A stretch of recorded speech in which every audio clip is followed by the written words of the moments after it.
Anybody with metastatic cancer will tell you that the first few months up to the first year is very difficult because you just don't have the hope.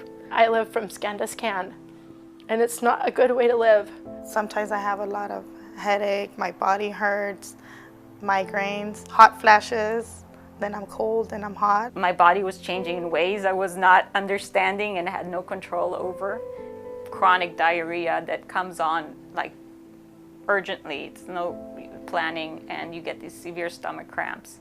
Lost my hair, I gained a lot of weight. I got a rash on my face that looked like acne. I hadn't had this kind of acne since I was 12.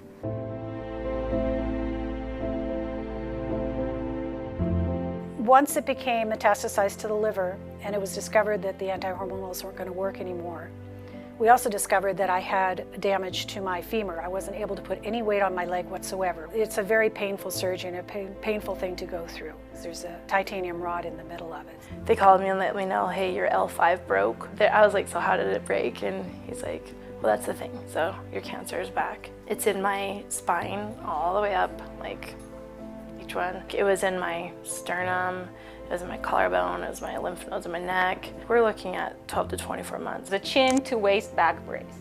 And they were scared that it could just break at any moment and paralyze me. And then infusions usually take up most of my day between getting blood drawn and seeing the doctor and waiting to get a seat. Those things are all part of my life that I'll never get it back, but I also understand it is my life. When I found out she was metastatic, well, of course I didn't want to hear that. And it was already hard enough knowing what she got diagnosed with. And I love my sister. I only have one sister, so I just wouldn't want her be without her, and not having her in my life. I can't be taken away from my kids. Okay, it would be bad if I passed in a year. It would be sad if I passed in 5 years. It makes me just as sad if I'm not there to see my girls in their wedding dresses. My son was petrified, just in place. I was petrified. I hung up the phone. I excused myself saying I had to go to the bathroom. I went into my room and I dropped to the floor because I didn't want to upset him because my kids are my life. She showed up to my house and she surprised me because she had shaved her hair. She shaved her hair and she showed up. She said, "Happy Mother's Day to you."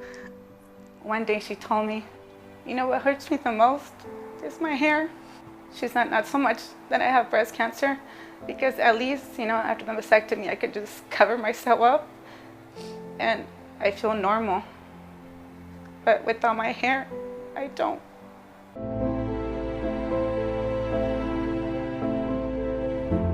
It's like you're walking and you're doing fine, and all of a sudden you're on a tightrope over the Grand Canyon. And some days I want to jump because my pain's so high. When I woke up at night after these nightmares about having breast cancer, I still had it. It was a nightmare that just would not go away. It is a different type of cancer, and it's a cancer that's still killing people. And that's the hard thing to say, is that it's not curable.